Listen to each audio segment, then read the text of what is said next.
Hey there, and thank you for joining us for the third segment of our True Talk Thursday vodcast. We're going to continue the conversation with Maria and Anthony.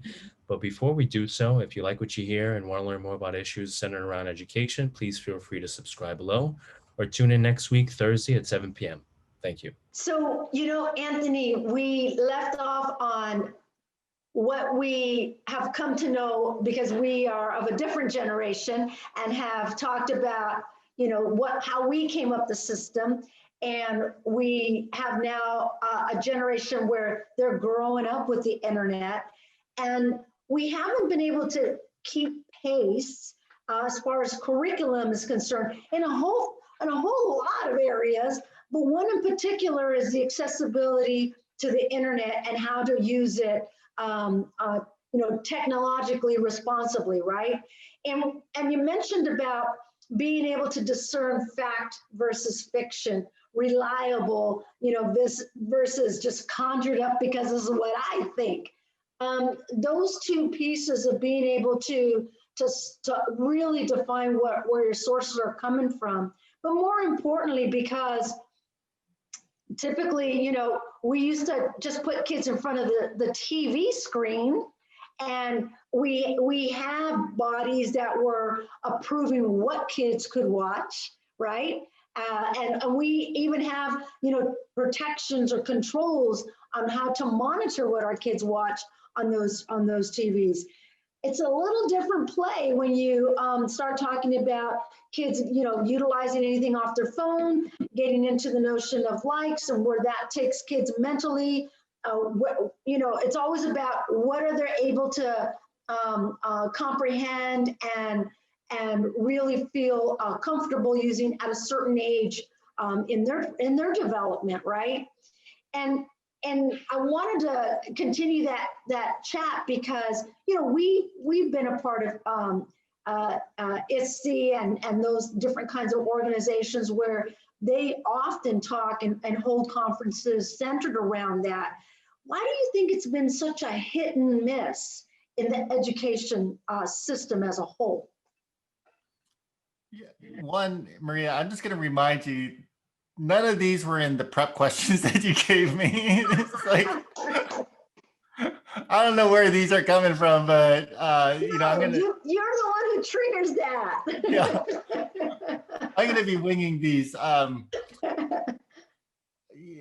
I mean, there's so many layers to this, right? Because one would argue that even the news outlets right now are, polarizing and biased, and actually, and even like the stuff that I read, it's so frustrating to see clickbait, right? Because everybody's so focused on the click. And so they're like secret ways for you to lose weight, or 1 minute exercise that allows you to gain muscle. And so all of these things that people try to use to have you click. Yeah. Is the way that we're starting to kind of build habits around, right? Yeah. And so now, unfortunately, even in our office internally, Dave Hardy, he started a trend in our office where he realized people weren't necessarily reading internal emails. So the subject line had something really interesting on it. And then when you read it, you're like, this isn't what the subject line said, right? Kind of like my questions. No. Yeah, exactly. Right. And so I think we're it's become normal for us to kind of create clickbait. Yeah. Everywhere. Even trying to figure out how to get more likes on a tweet that you're going to make. You're constantly thinking how's someone going to retweet this, or how to make it sticky or whatever. And I think we're gotten into that culture where that's all that really matters. Mm-hmm. And there was a survey a few years ago, actually when Trump first got elected, that Stanford did, where they were showing a Twitter feed to middle school students, about 8,000 of them, and they were like, which is the most relevant? And there was some random person that got the most tweets, and then there was NPR, and there was some other one, and of course it was the person that had the most tweets that they said is the most relevant source of information. Wow. So I don't think that's something that education system necessarily could fix. It's something, I think it's a condition that is going to exist for, as long as we can understand. And so we need to figure out how to work in that norm as opposed to trying to undo that norm, because that energy, you're not going to, that energy to try to undo that is actually, you're thinking about like competing with Facebook, Instagram, Twitter, Google, right? Yeah, that's such an interesting point that I really did want to talk to you about, because, Anthony, there's a lot of folks who they like using the term, why can't we just go back to the good old days? Well, the good old days weren't that good. And so it's like, here's the stuff that we have. We can either, lament on the sidelines and watch it just pass us by, or we can do just like you said, we can think about it and be more cognizant of the fact that if we're thinking about it, you need to share that with those around you so that there is a counter debate, a counter thinking, anywhere that you're able to engage with people to get kids particularly to start doing the same thing, because they're watching and they're listening to everything we do.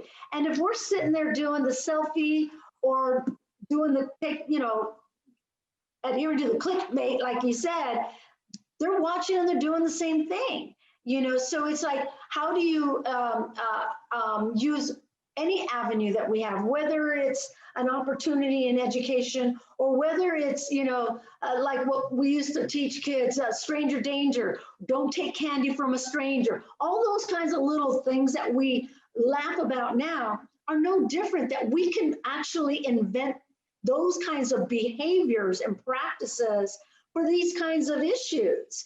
But we need to get creative about it rather than complain about it, I guess, is I'm agreeing to what you're saying. Yeah, absolutely. You have to use the power and the momentum of the things that exist. Yeah. Right, to achieve goals instead of trying to go, against the flow, right? Right. Yeah. I guess more because we're getting ready to wind down here a little bit, Anthony, and coming back to that original question about, there's some things that we've learned in the last 10 months. And even if we took some of those learnings and said, okay, well, we're going to play it a little differently, at least till the end of the year, or maybe even starting our school year, because, in a school system, December, I was already thinking about other things like, where's our budget going to be? What's our, who's going to be our non-reelects? Who's going to be our folks that are retiring? Who's going to be, all of those staffing kinds of questions were already, in the rear view mirror, if you think about it that way. So going into February, going into March, you're looking at, we're already planning for 21, 22. We have to. And so oftentimes we plan and with the best intentions, because it's like clockwork. We know when things happen every year in the school system, we get used to that, right? Do you think that we've learned that it is best to have, plan A, B, C, and D? I like to refer to it that way. Other people, even in our own military, they have what they call the PACE, right? Where they've got their original plan and then they, all of that, contingencies, emergencies, all of those. There are multiple plans, because even that's why they're saying is even the best laid plan, could fail. So what are your thoughts about how people are actually planning as we start to turn this second half here? I think one of the reasons some of the past predictions I've had have been relatively accurate, I would say, is because a lot of times when people make predictions or start planning, they do it in perfect conditions. Even when you do multiple scenario planning, it's like everything worked out exactly the way you kind of envisioned it. We're like, well, this could go this way and we could do this. So even scenario planning often is driven by perfect conditions of everything working out. One of the things that I think is different, and it's really coming out in this situation, is people's behaviors are just pretty wild. Yeah. And really, every plan is just a group of people moving in a direction. It's not an inanimate thing. It's actually about human behavior. So if you start thinking about what human behavior might happen, I think you'll be able to plan better. And so when we were planning, last year, we were like, well, we know that in the summer, people are still going to want to go on summer vacation and spring break. We know that holidays are going to come up. We know those activities result in socializing and drinking. So people are going to, have their masks off. So those activities are going to lead to more cases. And so we decided, like we predicted that there wouldn't be actually events for all of 2020 because we anticipated those creating surges. Well, yesterday's event was a huge surge event, right? Super spreader event in DC. And so now, like I'm predicting, we only deployed out 2 million vaccines out of 20 million by the end of the year.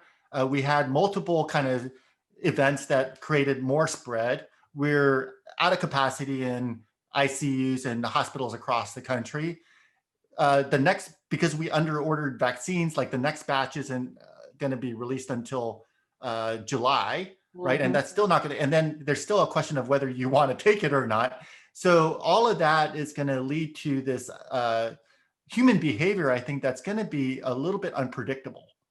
Yeah. So when you're operating in unpredictable human behavior, it's actually hard to plan well because, some of the things might not happen the way you envision. And so I think that when leaders are starting to plan this year, what they should be thinking about is human behavior, not the plan that they hope for. Exactly. I love that. I love that because we're the ones, we've always said, right? You and I have had these conversations. We talk about a system, but we are part of the system. And so, what are we going to do to change what we need to change? Right. Like today's CPS, like Chicago Public Schools is a perfect example. There was news that, the district wants everybody to show up and, about 50% of the teachers showed up. That's just human behavior. That wasn't the plan. Yeah.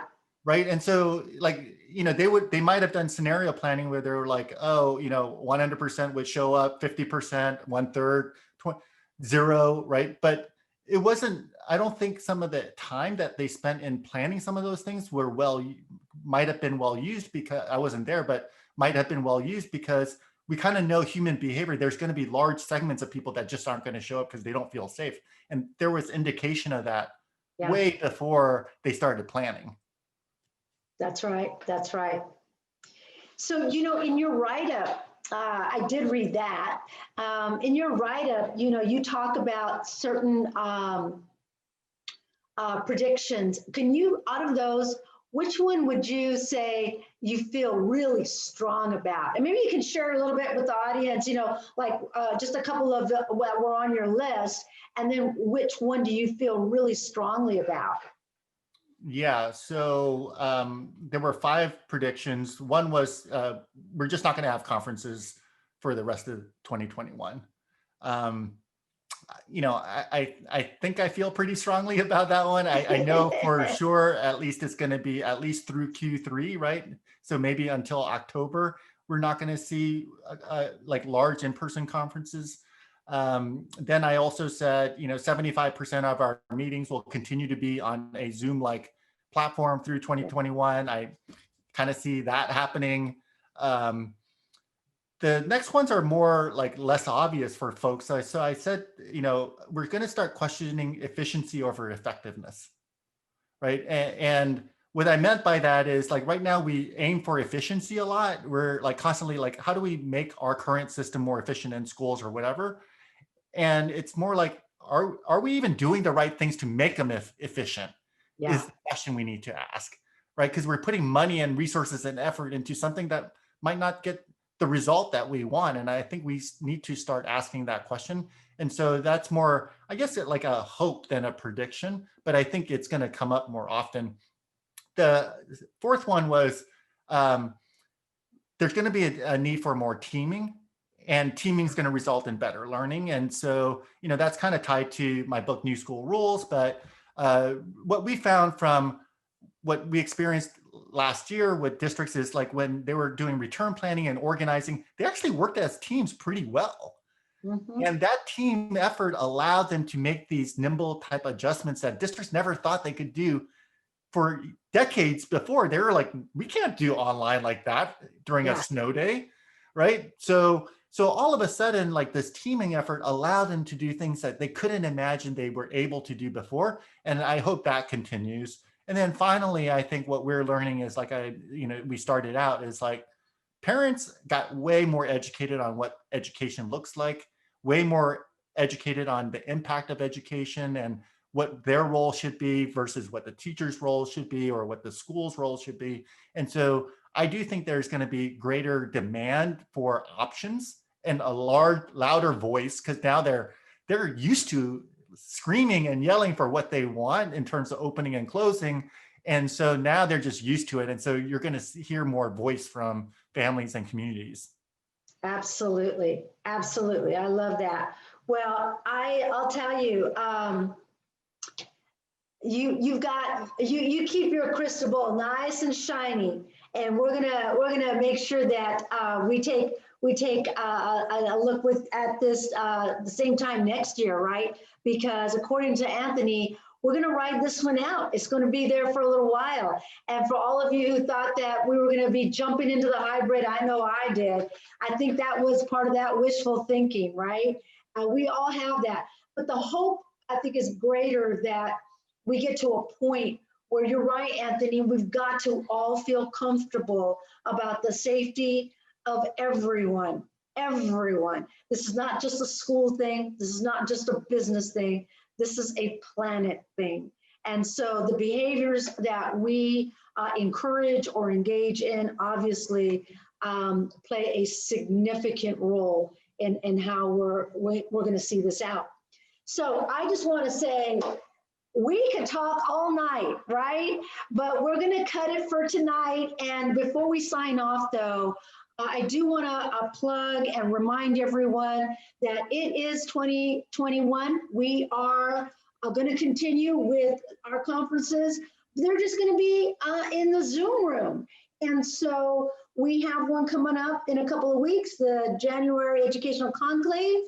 And we're going to have some amazing folks for really looking into language and literacy. And the talk is, you mentioned it, efficiency over effectiveness. And what are we doing to mitigate that learning loss? And how do we accelerate and catapult what we could be doing for our kids? And so I invite you to go to the ALAS website and join us on the 20th and 21st. And like I said before, the 20th is not by mistake. It is a Wednesday. It is Inauguration Day. Yes, I am in DC. And you know what? We're still going to keep on plugging, because our members are out there in the trenches doing whatever they have to do. And that is why we're here, doing what we need to do for them. So with that, I say good night and thank you again, Anthony. You're the best. Bye. Bye. Hey there, and don't forget, if you like what you hear and want to gain some more insight into what school districts are facing now, then tune in every Thursday at 7 p.m. or subscribe below. We thank you for joining us, and we look forward to seeing you next week. Have a great night.